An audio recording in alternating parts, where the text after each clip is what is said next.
menciptakan Kota Padang yang bersih, indah, dan nyaman, pemerintah Kota Padang melalui Dinas Lingkungan Hidup atau DLH Kota Padang telah menyiapkan personel yang akan mengangkut sampah-sampah tersebut sejak pukul 4 waktu Indonesia bagian Barat pagi. Untuk prioritas adalah kontainer ataupun bak sampah yang berada di jalan-jalan utama, kemudian dilanjutkan di seluruh titik di Kota Padang.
Timbunan sampah di Kota Padang mencapai 641 ton per hari. Pengelolaannya dibagi dua bagian, yakni pengurangan dengan target 30% dari 641 ton per hari di tahun 2024. Pada tahun 2023, angka pengurangan sampah berada di angka 21,78%. Pengurangan dilakukan oleh masyarakat melalui fasilitas dan pembinaan DLH dengan kegiatan berupa pengomposan dengan komposter dan biopori di rumah masing-masing, pemberdayaan bank sampah atau TPS 3R, dan pembatasan timbunan plastik dari bahan sekali pakai.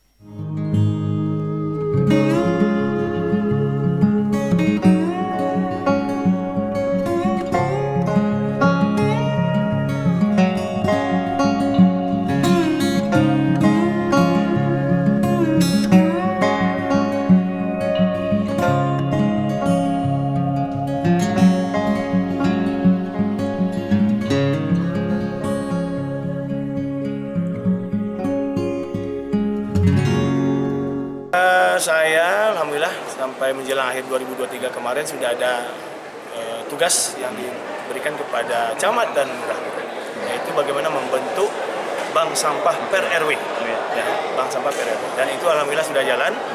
Dan kita berharap dengan pembentukan bank sampah ini masyarakat kita bisa mengekstrak, ya, atau memisahkan sampah organik dengan sampah non organik. Jadi artinya sampah-sampah yang non-organik ini masih bisa kita pergunakan lagi dengan istilah daur ulang atau recycle. Nah, ini tidak saja hanya sekedar kita memilah, tapi juga bisa menjadi tabungan. Makanya kita kerjasama dengan Pegadaian, setiap sampah-sampah non-organik yang dipilah itu nanti dimasukkan ke tabungan masing-masing warga, ya, bahwa mereka sudah menabung sampahnya yang nanti insya Allah akan diberikan timbal baliknya itu adalah emas. Jadi itu tabungannya emas. Emas ini lama-lama kalau ditabung kan berfaedah juga untuk masyarakat, untuk keluarga. Itu. Jadi kita upaya sekarang, ya, mewujudkan bank sampah per RW. Jadi bukan kelurahan saja, per RW. Ini upaya kita untuk semaksimal mungkin agar sampah di TPA kita tidak terlalu banyak ditimbun, ya. Tidak terlalu banyak sampah-sampah campuran organik dan non organik.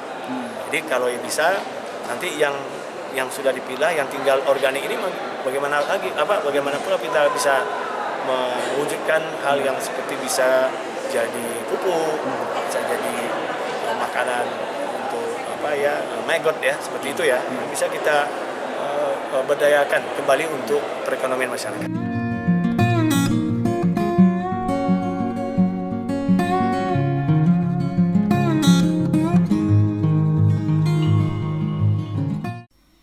Penanganan sampah target 70% dari 641 ton per hari di tahun 2024.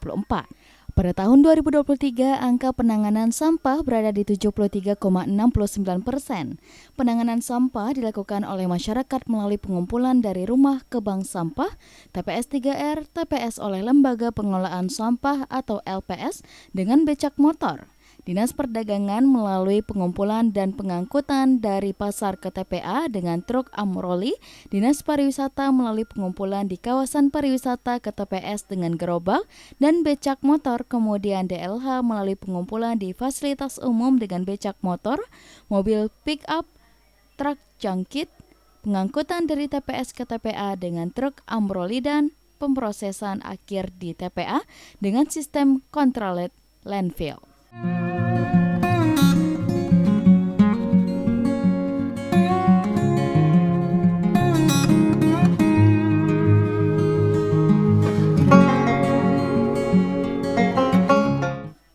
Inovasi untuk memperpanjang usia tempat pembuangan akhir yakni dengan rencana penerapan tempat pengolahan sampah terpadu atau TPST dengan teknologi Refuse Derived Fuel atau RDF untuk mengubah sampah menjadi bahan bakar bagi industri semen atau pembangkit tenaga uap dengan kapasitas 200 ton per hari.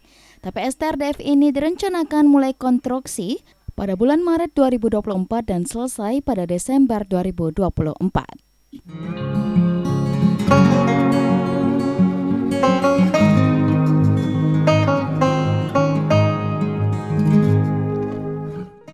TPS RDF ini menghasilkan 12% reside dari jumlah sampah yang diolah 24 ton per hari, sehingga masih memerlukan TPA untuk reside tersebut sebesar 3,74% dari timbunan sampah.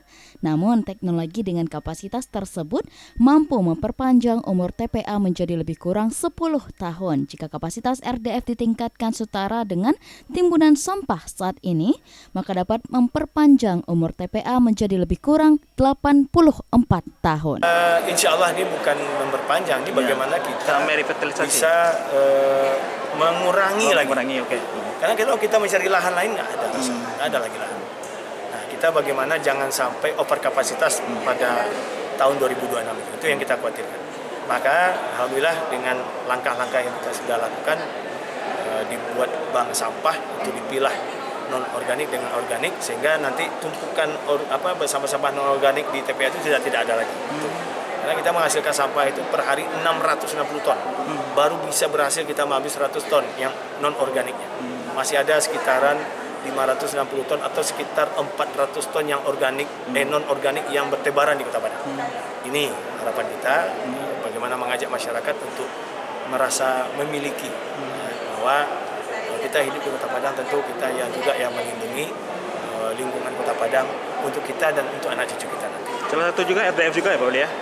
Dan juga kita akan insya Allah ini karena akhir tahun kemarin juga kita sudah mencanangkan artinya rencana pembangunan proyek RDF, Reuse Derived Fuel, hibah dari pemerintah pusat. Insya Allah saya dapat informasi dari pemerintah pusat bahwa akan dilelang pada Februari. Nah mungkin setelah itu akan ada mulai progres pembangunan RDF ya. Saya berharap mudah-mudahan insya Allah tahun ini ya akhir tahun nanti sudah terbangun dan sudah bisa digunakan pabrik ini atau alat ini sehingga nanti sampah-sampah kita itu yang lama-lama itu sudah bisa menjadi bahan bakar. Ya, karena RDF itu adalah sampah yang dijadikan bahan bakar. Ini nanti bisa dimanfaatkan oleh perusahaan-perusahaan seperti Semen Padang. Nah, itu jadi bahan bakar untuk pabriknya.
DLH menjalankan tugasnya. DLH memiliki tugas pokok. Pertama, pengelolaan sampah, yaitu pengurangan dan penanganan yang terdiri dari pembinaan bank sampah, tempat pengolahan sampah atau TPS, reduce, reuse, recycle atau 3R. Komunitas peduli sampah dan komunitas sejenis lainnya.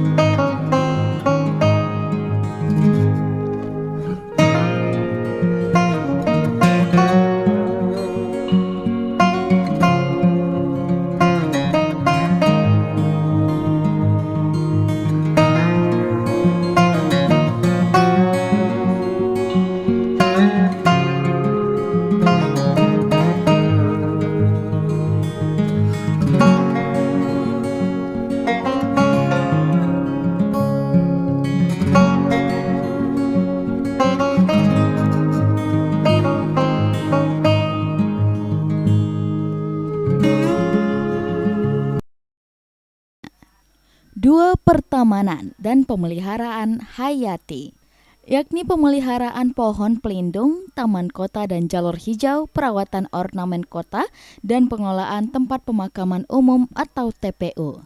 3. Pengendalian pencemaran dan kerusakan lingkungan yang terdiri dari perizinan di bidang lingkungan hidup, yakni penyusunan rencana pengelolaan dan pemantauan lingkungan hidup dan penerapan kajian lingkungan hidup strategis, pengawasan kegiatan usaha berdampak lingkungan, dan penegak hukum lingkungan.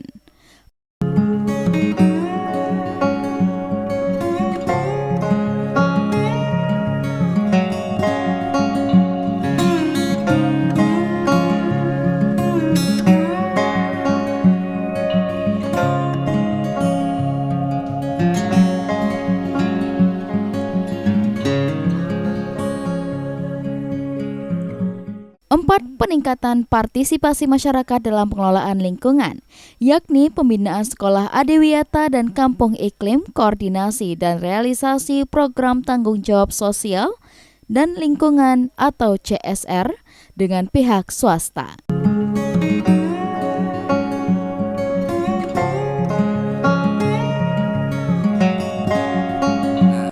Di dalam Progul Kepala Daerah 2019 sampai 2024 kita dikasih amanah untuk melaksanakan pembangunan 12 taman tematik di Kota Padang. Alhamdulillah dalam pelaksanaan kita berhasil menyelesaikan pembangunan 13 taman tematik, di antaranya yang berada di Parpok Tabing, ada di Sawahan Timur, Gurun Lawe, Kota Panjang Ikur Koto, terus ada Taman Tugu Selamat Datang di Air Tawar dan lain-lain. Nah, untuk di Dinas Lingkungan Hidup Kota Padang, kita sebagai salah satu OPD penghasil PAD, pendapatan asli daerah, kita memiliki target PAD sebesar 18 miliar per tahun. Nah, untuk sumber PAD tersebut ada dari 3 sumber: pelayanan persampahan, pelayanan pemakaman, dan laboratorium lingkungan. Dari target 18 miliar tersebut, capaian Dinas Lingkungan Hidup berada di angka 18,68 miliar. Jadi capaian sekitar 103%. Sudah capai target ya? Ya, untuk tahun 2023 ini. Nah, mungkin kembali ke masalah pengelolaan sampah. Sampah Kota Padang sendiri timbulan per hari setiap hari itu berada di kisaran angka 640 ton satu hari. Nah, program-program yang kita lakukan di Dinas Lingkungan Hidup, pertama bagaimana pengurangan sumber sampah tersebut. Yang kedua, bagaimana penanganan sampah. Oke, Pak. Lanjut, Bang. Halaman 2.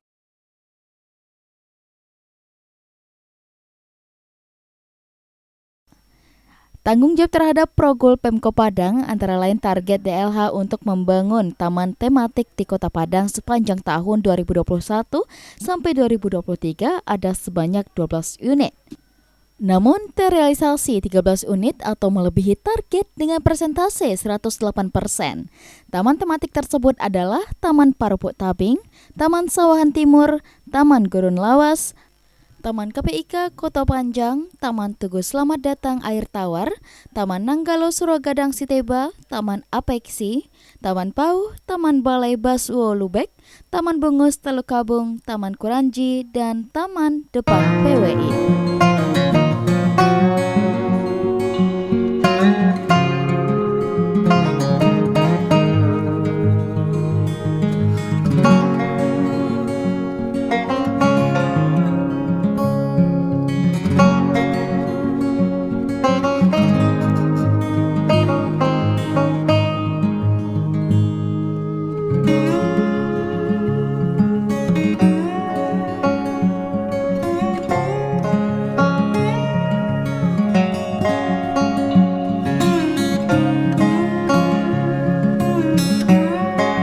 Sumber pendapatan asli daerah atau PADDLH melalui pelayanan persampahan, pelayanan pemakaman, penyediaan penyedot kagos, dan laboratorium lingkungan. Capaian PAD 2023 dari target 18 miliar rupiah per tahun dari capaian target 18 miliar tersebut, DLH Kota Padang berhasil melampaui target dengan capaian PAD 18,68 miliar atau 103%.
Warga pun menyambut baik program Pemko Padang tentang pengelolaan sampah sehingga dapat meminimalisir sampah di Kota Padang. Ia pun menghimbau kepada masyarakat agar membuang sampah pada tempatnya. Kota Padang saat ini sudah bersih, yaitu berkat program kerja dari Wali Kota dan berkat bantuan dari Dinas Lingkungan Hidup serta Pemko Kota Padang. Jadi kita berharap agar masyarakat Kota Padang selalu mendukung program kerja Wali Kota Padang dan selalu menjaga kebersihan.